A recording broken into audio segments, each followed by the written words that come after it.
पंधरा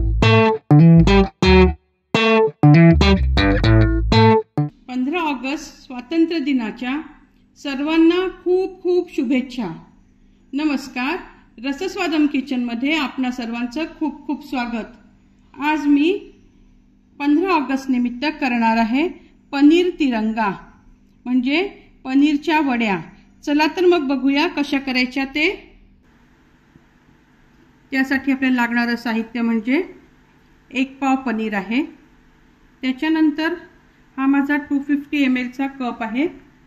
या कपाने मी अर्धा कप साखर घेतलेली आहे, 1 कप मिल्क पावडर घेतलेली आहे, 2 टीस्पून मी ड्रायफ्रूट्सची पावडर करून घेतलेली आहे, त्याच्यात हाफ टीस्पून मी विलायची पावडर घेतलेली आहे आणि 1 पाव वाटी मी दूध घेतलेला आहे आणि 2 फूड कलर घेतलेले आहे। चला तर आता कृतीला सुरुवात करूया। ही जी साखर घेतली अर्धा कप, त्यामध्ये मी ही आपण घेतलेली विलायची जी पावडर आहे ही टाकते। तुम्ही अख्खी विलायची सुद्धा घालू शकता आणि मी पिठी साखर करून घेते।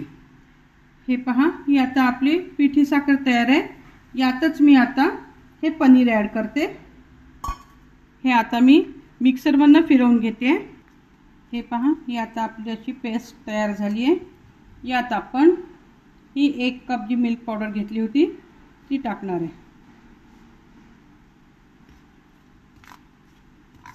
आणि छान आता मिक्स करून घेऊया।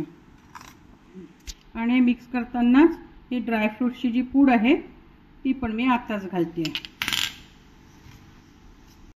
हे पहा, आता आपण ते जे सगळं मिक्स केलं होतं, पनीर, मिल्क पावडर, पिठी साखर, विलायची, ड्रायफ्रूटची पावडर, हे मी कढईत थोडंसं 5 मिनिटं मंद आचेवर छान भाजून घेतलं आहे।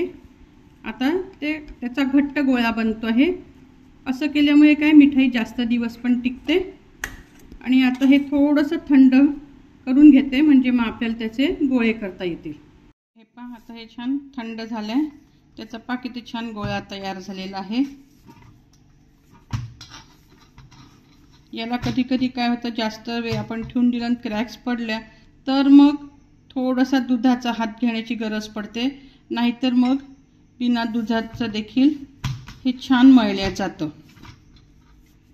मला आता अजिबात दूध लागलेलं नाही आहे। मी दूध ठेवलं होतं पण दूध लागलं नाही।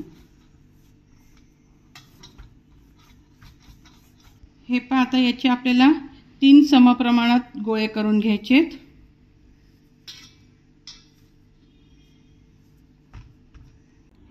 हे पहा, मी अगदी हाफ टीस्पून पेक्षाही कमी दूध घेतलेलं आहे, कारण मी जे रंग वापरणार आहे माझे पावडर फॉर्म मध्ये आहे आणि याच्यात मी अगदी थोडासा हा ऑरेंज कलर मिक्स करते, त्याच्यासाठी म्हणून मी हे दूध वापरलं। आणि ग्रीन पण माझ्याजवळ पावडर मधलाच आहे, त्याच्यामुळे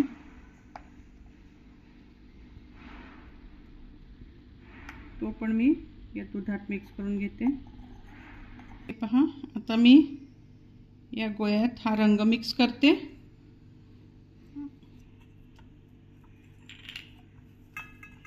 याला आपण ऑरेंज कलर करून घेऊया। एक ऑरेंज कलर करून घेतलाय, दुसरा ग्रीन करते। ग्रीन रंग मिसळून घेऊया।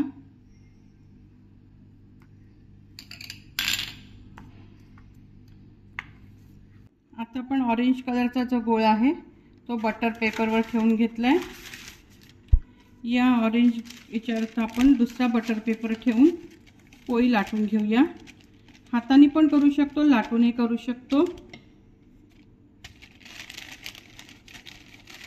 तुम्ही डायरेक्ट सुद्धा लाटू शकता बरं, पण आपल्याला रंग लाटण्याला लागू नये म्हणून मी हे बटर पेपर ठेवून करते आहे। ही पोळी अशी लाटून झालेली आहे ऑरेंज कलरची। आता आपण याला सध्या वेगळं काढून ठेवूया। हिरवा गोळा, छान पोळीचं हिरव्या गोळ्याची पोळी लाटून घेऊया, सेम पद्धतीने जसे ऑरेंज आपण घेतले लाटून।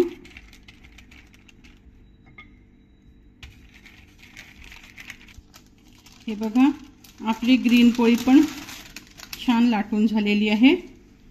आता आपण हिलाही बाजूला ठेवूया आणि आता पांढरी पोळी लाटून घेऊया। हा पांढरा गोळा ठेवून घेऊया।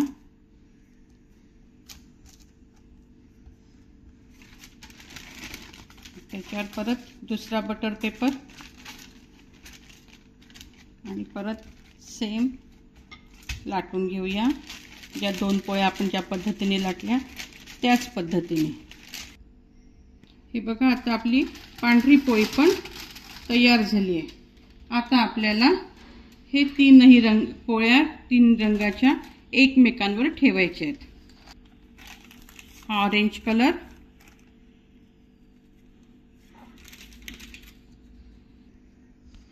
आता ही पांढरी पोळी याच्यावर टाकते। हे पण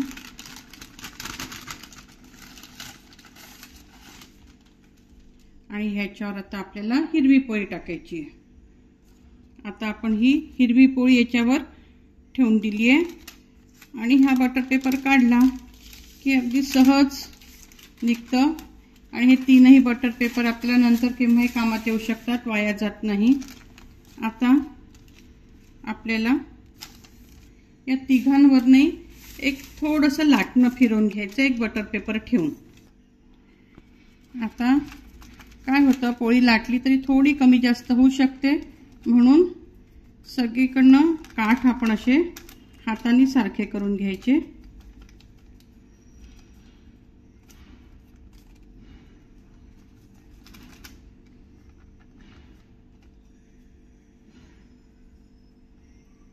आणि आता याचा आपल्याला रोल करून घ्यायचा आहे।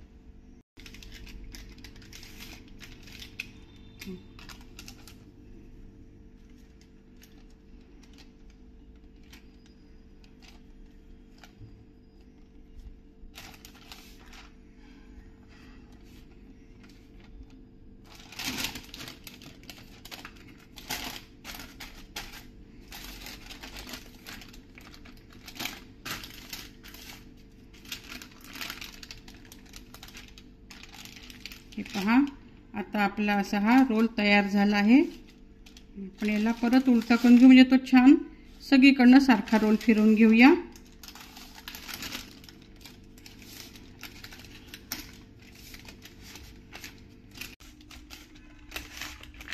आपण याचे छानपैकी काप करून घेऊया।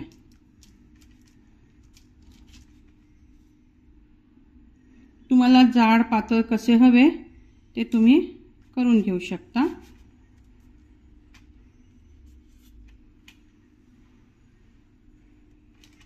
तुम्ही हा रोल अर्धा तास फ्रीज मध्ये ठेवून मगही त्याचे काप करू शकता, किंवा आधी काप करून घ्यायचे आणि मग अर्धा तास त्याला आपण फ्रीज मध्ये ठेवू शकतो। हे पहा आपल्या या पनीरच्या वड्या, किंवा आपण याला पनीर तिरंगा म्हणू शकतो, कारण आपण हे 3 रंग घातले आहे। 15 ऑगस्ट आपल्या स्वातंत्र्य दिनानिमित्त म्हणून मी गोड पदार्थ हा केलेला आहे। बघा आपलं हे पनीरचं तुम्हाला माझी डिश कशी वाटते। आता याला आपण अर्धा तास फ्रीज मध्ये ठेवूया, म्हणजे या वड्या ज्या अशा दिसतायत ना ह्या एकदम कडक होऊन जातील। हे पहा आता आपल्या या पनीरच्या वड्या किंवा पनीर तिरंगा तयार आहे। बघा आपल्या छान अशा वड्या आपण तयार केलेल्या आहेत आणि या आता छान कडक झालेल्या आहेत। हे बघा छान कडक झाले, कुठलीही वडी उचलली तरी। आणि तसंही या वड्या आपल्याला फ्रीज मध्येच ठेवाव्या लागतात, कारण नाहीतर त्या खराबच होऊ शकतात। त्यामुळे हे बघा ही अशी वडी हातात एकदम घेता येते, खूप सोपी आहे। तुम्ही करून बघा। आणि 15 ऑगस्ट निमित्त मी ह्या केलेल्या आहेत। तुम्हाला जर आवडले असेल तर तुम्ही पण करून बघा आणि तुमच्या कशा होतात ते मला प्रतिक्रियांनी कळवा। आणि तुमच्या मित्रपरिवाराबरोबर या शेअर करा। तुम्हाला माझा व्हिडिओ आवडला असेल तर माझ्या व्हिडिओला लाईक करा आणि माझ्या चॅनलला सबस्क्राईब करा। धन्यवाद।